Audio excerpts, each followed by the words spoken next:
Welcome to రాజనీతి. నిన్న రాత్రి ఈ కోనసీమ జిల్లాలో కే గంగవరం అనే మండలంలో ఒక ఇన్సిడెంట్ జరిగిందండి.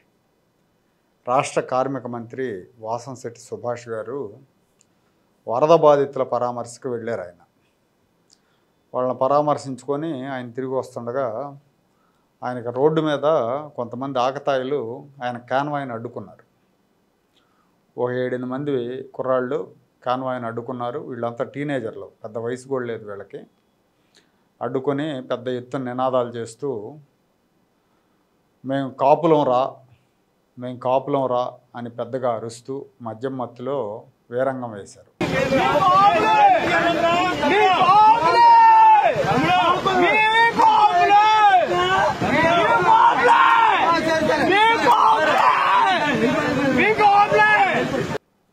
మద్యం మత్తులో ఉన్నారంటున్నారు, గంజాయి మత్తులో ఉన్నారంటున్నారు.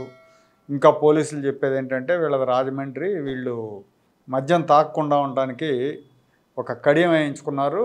ఆ కడియం తీయించేసుకొని యానా వెళ్ళి మద్యం తాగిస్తూ మంత్రిని అడ్డుకున్నారని చెప్తున్నారు. సరే, ఎనీహో వాళ్ళని అరెస్ట్ చేసి స్టేషన్కి తీసుకెళ్ళి చొక్కాలు ఎప్పుదీసి నిలబెట్టారండి. నిలబెడితే వాళ్ళల్లో ఒక 2 కుర్రాళ్ళకి ఛాతీ మీద వంగవీటి మోహన్ రంగా ఫోటో టాటూ ఒక పక్క ఉంది. అట్లాగే ఇంకొక ఆయన, మరి ఆయన ఎవరో, ఆయన అది కూడా ఒక టాటూ ఉంది. అది రకరకాలుగా అనుకున్నాం, అది ఎవరిది జక్కంపూడి రామ్మోహన్ రావు గారిదా లేదా వాళ్ళ అబ్బాయిదా అనుకుంటే వాళ్ళది కాదని చెప్తా ఉన్నారు. వాళ్ళు కూడా మాకు సంబంధం లేదు ఆ కుర్రాళ్ళతో అని చెప్పారు. సో ఎనీహౌ ఏదైనా కానీ ఇక్కడ వాళ్ళు సరే అడ్డుకుంటే అడ్డుకోవచ్చు, మేము కాపులం అని కులపరమైన నినాదాలు చేశారు. ఈ తూర్పుగోదావరి జిల్లాలో శెట్టి బలిజలకి కాపులకి బాగా ఢీ అంటే ఢీ అన్నట్టు ఉంటుంది. ఇద్దరి మధ్య పచ్చగడ్డి వేస్తే బగ్గుమనేంత వైరం కూడా ఉంది. అలాగే ఇంకొక సామాజిక వర్గం, ఎస్సీ సామాజిక వర్గం కూడా అక్కడ బలీయంగా ఉంటుంది. ఈ 3 సామాజిక వర్గాలే పోటాపోటీగా ఉంటాయి. అలాంటి చోట మంత్రి వచ్చేసి శెట్టి బలిజ కమ్యూనిటీకి చెందిన మంత్రిని వీళ్ళు కాపులం అని నినాదాలు చేస్తూ అడ్డుకోవటం వెనకాల ఒక కాన్స్పిరసీ కనిపిస్తూ ఉంది, ఒక కుట్ర కోణం కనిపిస్తూ ఉంది. ఎందుకంటే ఇప్పుడు జగన్మోహన్ రెడ్డి ఓడిపోయిన తర్వాత అతను చాలా అగ్రెసివ్గా వెళ్తున్నాడు. అరే జనం మనల్ని చెప్పుతో కొట్టినట్టు తీర్పిచ్చారు, మనకి కొద్ది రోజులు ఆగుదాము, అసలు ఈ ఓటమి ఎందుకు వచ్చింది, ఇలాంటి సమీక్షలు చేసుకోకుండా ఓడిపోయిన మర్నాటి నుంచి ప్రభుత్వాన్ని రద్దు చేయాలి, రాష్ట్రపతి పాలన విధించాలంటూ వీరంగాలు వేయటం మొదలుపెట్టాడు.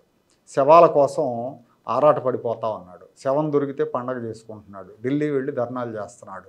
ఆంధ్రప్రదేశ్లో అరాచకం ప్రబలిపోయిందని ప్రచారం చేస్తూ ఉన్నాడు. ఇక్కడికి వచ్చేసరికి ఈ జగన్మోహన్ రెడ్డి ఆయన ఏదైనా ఒక కుట్ర చేసినప్పుడు స్టేట్లో ఉండడు. గతంలో కూడా తునిలో రైలు దహనం జరిగినప్పుడు కాపు రిజర్వేషన్ల పేరుతో వాళ్ళు ఆందోళన చేస్తూ ఉన్నప్పుడు, రైలు దహనం జరిగినప్పుడు కూడా అలాగే ఆయన రాష్ట్రంలో లేరు. అప్పుడు ప్రతిపక్షంలోనే ఉన్నారు ఆయన.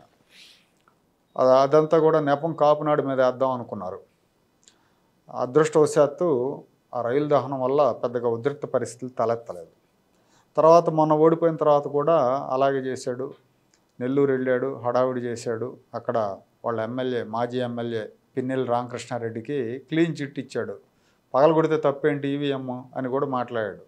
ఆ తర్వాత బెంగళూరు వెళ్ళారు. బెంగళూరు వెళ్ళిన 2వ రోజే వినుకొండలో మర్డర్ జరిగింది.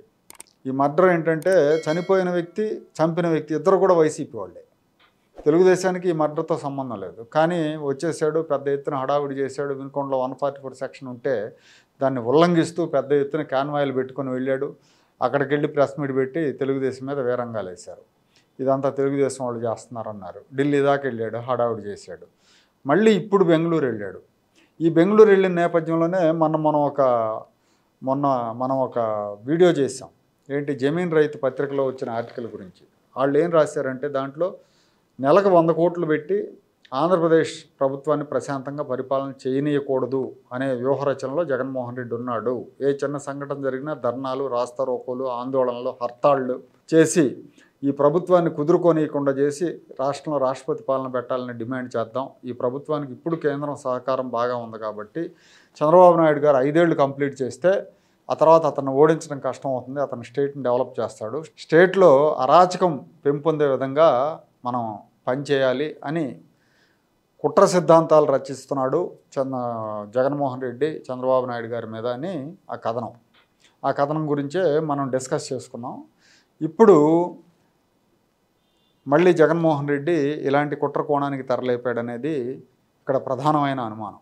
ఇదేంటంటే తూర్పుగోదావరి జిల్లాలో 2 ప్రధాన కులాల మధ్య కుంపటి రాజేయటం, చెట్టి బలిజలు కాపుల మధ్య కులాల గొడవ కనుక మొదలైందంటే అది ఆరం చిచ్చులాగా మారుతుంది, దాంట్లో చలిమంట కాసుకోవచ్చు అనేది వైసీపీ ఆలోచన అయి ఉండొచ్చు అనేది ప్రధానంగా వినిపిస్తోంది.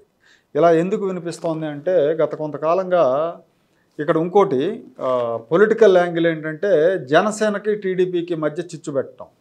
ఇక్కడ మంత్రి, టీడీపీ మంత్రి అడ్డుకుంది కాపులు అంటే జనసేన వాళ్ళు అయి ఉంటారు అనేది ఒకటి ఉంటుంది ఖచ్చితంగా, ఎందుకంటే కాపు సామాజిక వర్గం ఈసారి జనసేనకు బాగా సపోర్ట్ చేసింది కాబట్టి.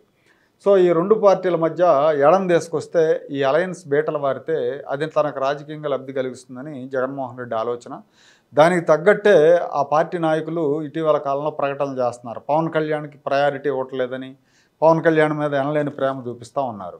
అట్లాగే సాక్షిలో అయితే 2 పార్టీల మధ్య గ్యాప్ వచ్చింది, నియోజకవర్గాల్లో కొట్టుకు చేస్తున్నారు, లోకం మాధవి తెలుగు తమ్ముళ్ళకి ఎవరికి పనులు చేయొద్దని చెప్పి నెల్లిమర్ల నియోజకవర్గంలో చెప్పేసింది అధికారులందరికీ. ఇవన్నీ కూడా కథనాలు రాస్తున్నారు. 2 పార్టీల మధ్య ఒక చిచ్చు రగిల్చి ఒకరి మీద ఒకరికి అనుమానాలు పెరిగిపోయే విధంగా వీళ్ళ రాతలు, వీళ్ళ ప్రకటనలు ఉంటున్నాయి.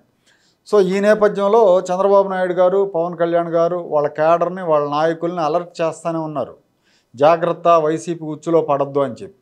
ఎందుకంటే వైసీపీ వాళ్ళు జన సైనికుల పేరుతో ఫేక్ అకౌంట్లు క్రియేట్ చేసి టీడీపీని విమర్శిస్తూ ఉన్నారు, అదేదో జనసేన వాళ్ళు చేస్తున్నారని భ్రమించే విధంగా.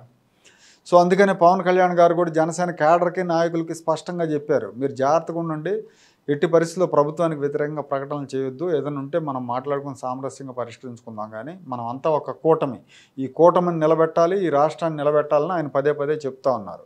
సో ఇలాంటి పరిస్థితుల్లో ఒకటి ఈ కోనసీమలో జరిగిన ఈ గొడవ వెనకాల పొలిటికల్ కోణం ఏంటంటే టీడీపీ జనసేన మధ్య పొరపచ్చాలు తీసుకొచ్చి 2 మధ్య గ్యాప్ పెంచడం, కూటమిని పగలగొట్టడం.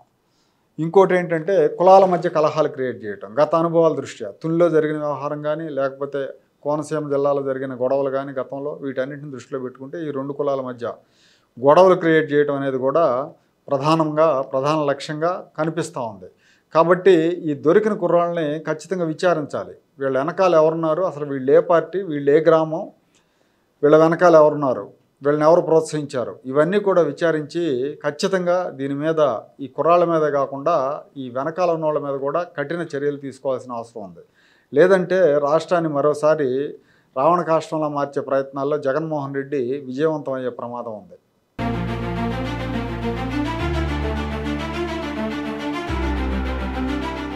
Like, share and subscribe to Rajaniti channel.